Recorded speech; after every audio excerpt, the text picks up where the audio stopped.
Hello, everyone. This is Tom Fox. I'm the Compliance Evangelist, and I'd like to welcome you to episode 40 of Compliance Into the Weeds, a podcast with my good friend Matt Kelly, founder and editor at Radical Compliance. This is the podcast where we take a deep dive into the weeds of a compliance issue, and today it is the COSO ERM Framework, the new information that's recently been released by COSO. Matt talks about his interview of Frank Martens, which is on his website, as well as hearing a speech by Robert Hirth, the head of COSO, about what we can expect from the framework going forward. In the podcast, we talk about the role of culture and risk, the integration of ERM as more than simply a function, leading to it becoming a business capability, and that ERM will work more directly with an organization, and one might even say be operationalized within the functional units. We separate out the risk conversation from around ERM from that of the internal control conversation, and we take a look at the complementary nature of the two COSO frameworks. This is Tom Fox. Thank you very much for listening to this episode of Compliance Into the Weeds. Hello, everyone. This is Tom Fox. I'm the Compliance Evangelist, back again for another episode of Compliance Into the Weeds with my good friend and colleague, Matt Kelly, the editor and founder of Radical Compliance. Matt, welcome. Hello, Tom. Good to be here again.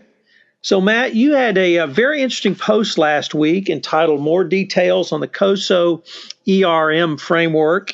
In the post, you embedded a podcast that you did with Frank Martens from PwC, who's heading up the COSO ERM framework. And it really had, I thought, some very interesting different thoughts and where the framework is going based upon the comments that were made by practitioners last year. So I thought maybe we could explore this where we are now and where we may be at the end of June, when I know they want to try to release a final product. But first of all, could you tell us who Frank Martens is and why you came to interview him? Sure. So Frank Martens, as you said, he is the project manager at PwC, who is working with COSO to build their revised framework for enterprise risk management. COSO put their very first ERM framework out in 2004. Back then, they never really did much to promote it or show companies what they should be able to do with it, and COSO admits that.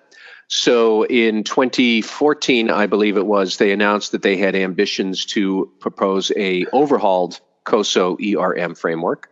Then about 1 year ago, they unveiled their draft. And for anybody listening, if you already know COSO from its framework for internal control over financial reporting, which is generally what companies use for their Sarbanes-Oxley compliance. The ERM framework, very similar structure. It has 5 big components supported by a number of principles. For the internal control framework, there are 17 principles. For the COSO draft, for the ERM, there were going to be 23. Once Frank Martens and his team went through the feedback that everybody gave them over a couple of months, and we can get to what that said, they are going to narrow this ERM framework down to 20 principles that will support 5 components, that they are kind of sort of similar to what the internal control framework tries to get at. They do it in a very different way. These are not the same frameworks. They support each other. But that's where we're going. And PwC had presented a preview of this to the Winnipeg chapter of the Institute of Internal Auditors, of all places, possibly because Frank Martens is Canadian and he works out of Vancouver. But I had a source who I will not identify on the Winnipeg internal auditing scene who leaked this draft to me. It really was no state secret. I took a look. I called up Frank, said, "Do you want to talk about it?" And he said, "Sure." He's a great guy.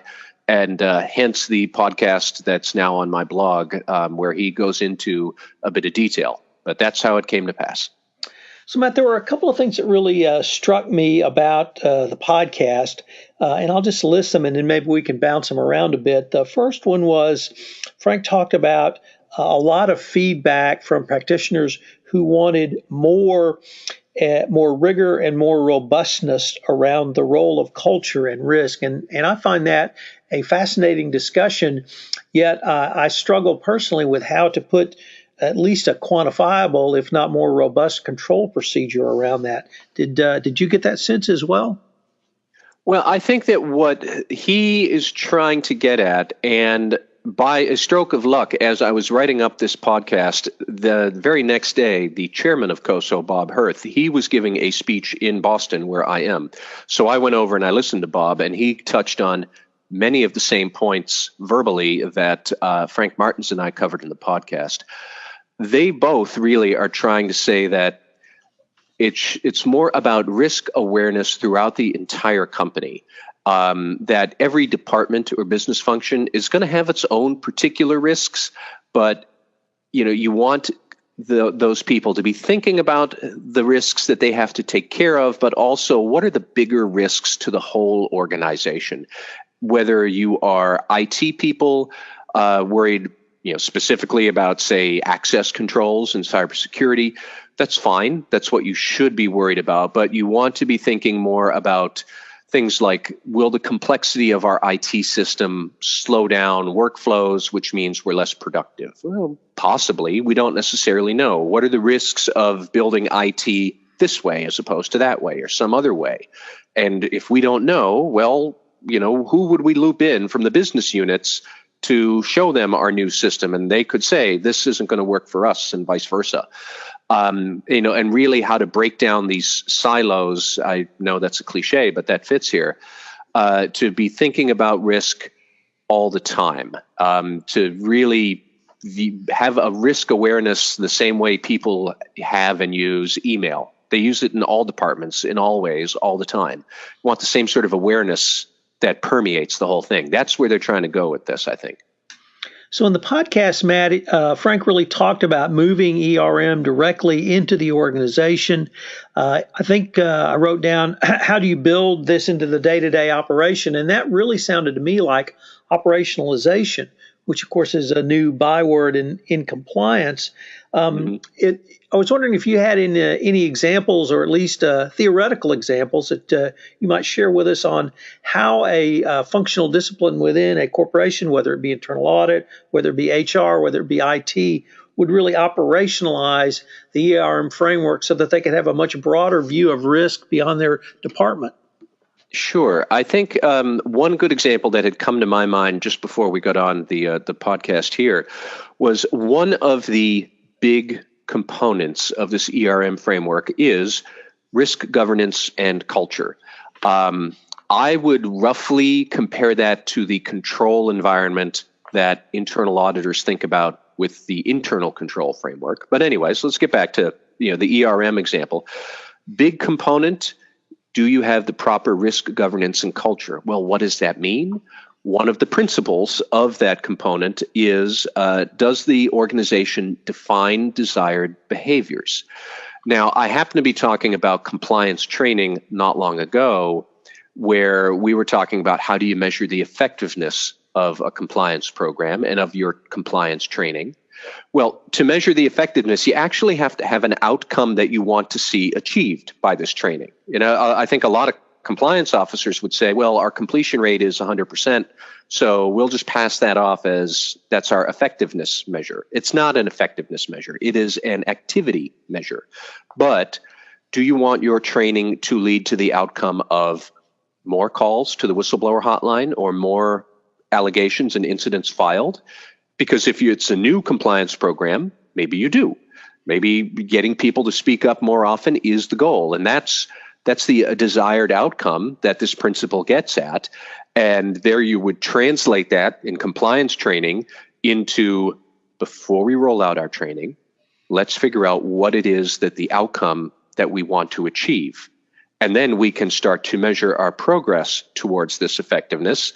And let's get even more granular when, Tom, you and I have talked about the Justice Department guidelines from back in February, looking at the effectiveness of a compliance program. They zeroed right in on, are you measuring the effectiveness of your compliance program?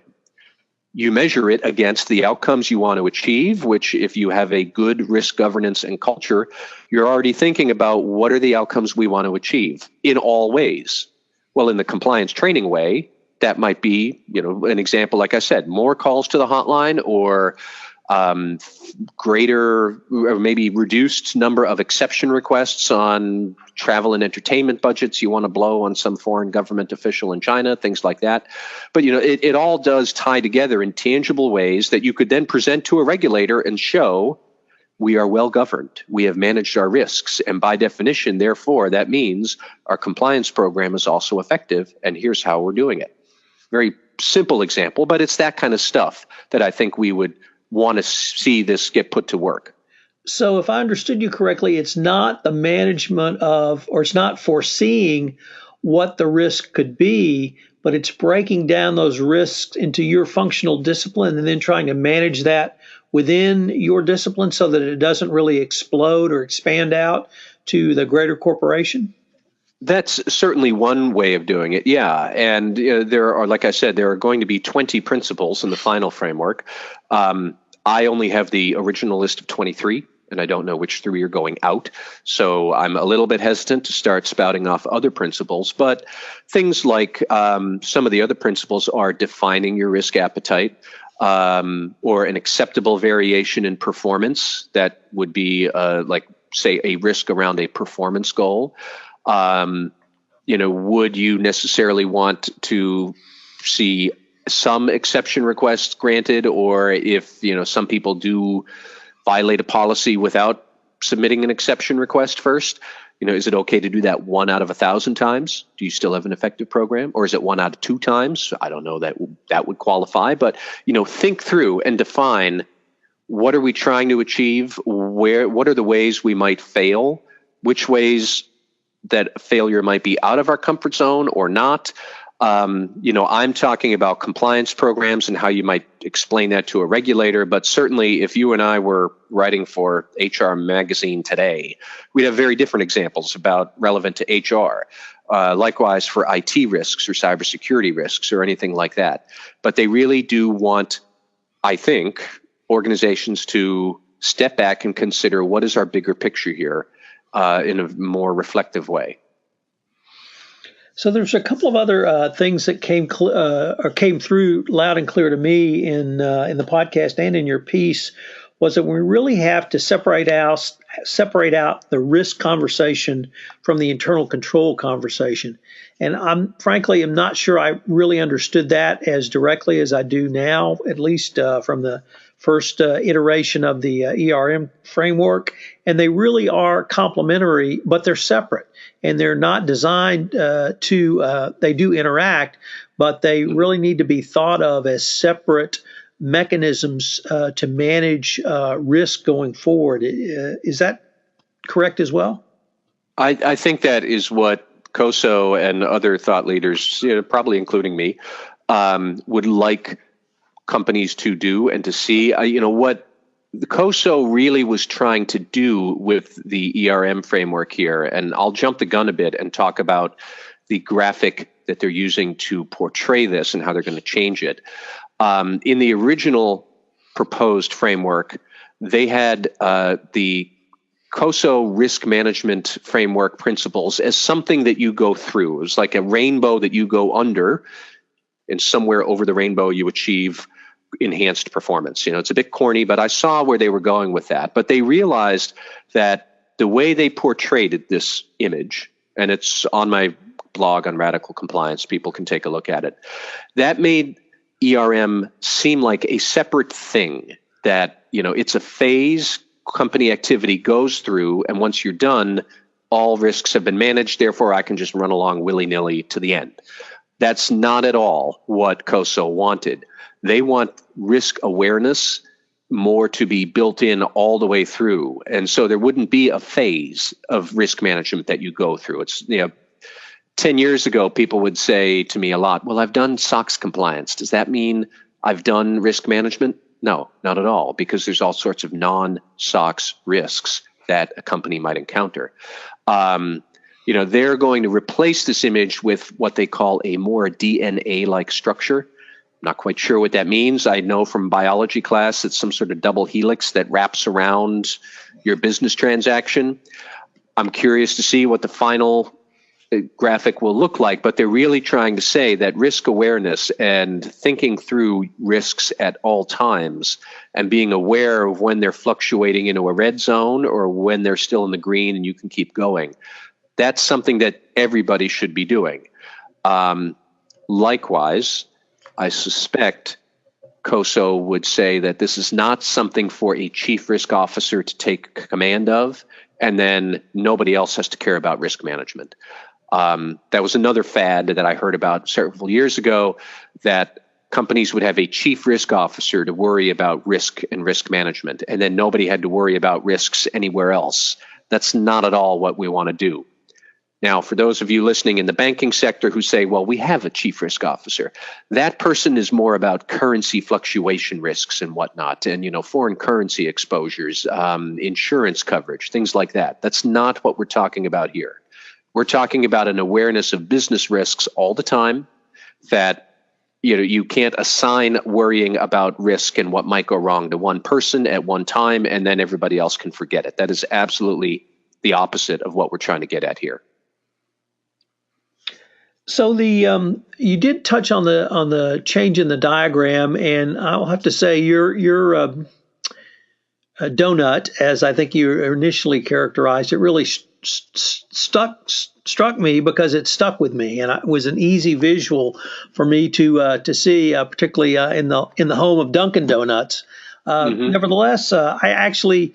A double helix DNA makes a lot of sense to me, so I'll be interested to see how they do that, because it does seem to me to be certainly signify more ongoing and day-to-day work and continued operationalization of managing your risk across the enterprise. There was one other thing that, frankly, I was a little touched by, or I should say probably not touched, but I was pleased that that COSO and PwC took this commentary from practitioners to heart, and that was one of the 5 components was named risk in execution. And I think it was Bob Hirth in his remarks that you cited that they found that name just did not work outside the United States. And I was wondering if you could talk through that. And I really thought that was a great example of COSO listening to practitioners and really moving away from a U.S.-centric sort of everything. Well, it really was just a lost in translation sort of a moment, that as COSO went around to audiences around the world, and a lot of people all over the world had supported and fed into and given input to COSO as they were doing this. A lot of non-English speaking audiences basically said execution risk to them is much more about getting executed, and the metaphor doesn't necessarily translate there. So I do know they're going to change the name of that component. It's going to be something around risk in performance. Exactly what, I'm not entirely sure, but they do want to get to not just, the big components are things like risk awareness in the governance, in the culture. There are some of the others I can pull up in a second here. I know that, risk information, risk communication, managing performance or risks in performance management, and execution risk, really, if we want to get away from that word, is, the risk that when you're doing it, you're not going to succeed. What is it? Well, that will vary from company to company and division to division, but more, the risk in not achieving that which you're going to try to achieve. So, yeah, we can look forward to that change as well. And I guess if we could maybe end on what I would really think was a really positive note, Matt. You wrote in your piece about a chief audit executive, which who works at what you characterize as a rather acquisitive company, and Yep. You use that as an example to talk about the integration or combination of both strategy and integration of risk management. And I was wondering maybe if you could just take it from there, because I found that example to be as propitious as really anything you had in your piece today. Yeah, it was a really good point that this guy raised. He works at a highly regulated, I'll say, telecom infrastructure company, that they did do a big acquisition several years ago where the chief audit executive was aware of it, but he wasn't, in the inner councils trying to figure out what is our strategy going to be to acquire this company and then integrate them. And the company did double the size of its employee base, number of states it was operating in, and greatly expanded the actual products it was offering customers. So that's a big, big change. And the integration of that has proceeded. It has not proceeded entirely smoothly, but it hasn't been a disaster by any means. But my associate there, he did go say that he'll be able to take this risk management framework, which really emphasizes things like execution risk or performance risk, whatever we call it, but risks in execution, setting strategy and setting objectives and assessing the risk to achieving those. You're going to be able to take that and go to the inner council and say, when we acquire the next company, which I'm sure this is a very large telecom company, I'm sure they will do another big integration. When they acquire the next company, bring me into the loop earlier because you did not bring it to me before and we had a lot of difficulty. We did it your way. Now look at this way I'm recommending. Let's see if we can make it work more smoothly. That is a great example of how to take the framework and really use it in a very practical sense for compliance and audit executives to get a seat at the strategic management table. So I wish him luck, and it does sound like a very good example of how to get this framework and get some worth out of it. So Matt, unfortunately, we're near the end of our time, but this has been just a fascinating conversation, and really applaud you for the podcast, interviewing Frank, and going to hear Bob speak on this. I was rather stunned, I think, at the end of the podcast when Frank said that they're still looking at a June release date, which seems to me to be, since we're recording this on May 30, fairly aggressive. But if he thinks that's a doable goal, I'm really looking forward to having this summer that we can talk about and work with. And Bob Hirth also said that they expected to get it out by late June, mid-July. That would coincide with the end of Bob Hirth's 3-year term as COSO chairman. It would be a great sort of final hurrah for him. They've worked very hard at it, and Bob is a great guy, very much supporting the cause of good ethics, compliance, and governance. So we'll see. And once it's out for sure, there'll be more, and I'm sure we can talk about it again. Well, Matt, as always, thank you, and I look forward to continuing the conversation. All right, Tom. Hello, everyone. This is Tom Fox again. I'd like to thank you for listening to this episode of Compliance Into the Weeds. I have 2 requests. The first is, if you have listened to this podcast on iTunes, I would greatly appreciate it if you would rate our podcast, as it would help in our rankings and also get the word out about the only podcast which takes a deep dive into risk governance and technology. Also, if you have any questions, please feel free to email either myself or Matt. You can reach Matt at mkelly@radicalcompliance.com. You can reach me at tfox@tfoxlaw.com. This is Tom Fox. Thank you for listening, and I hope you'll join us again for another episode of Compliance Into the Weeds.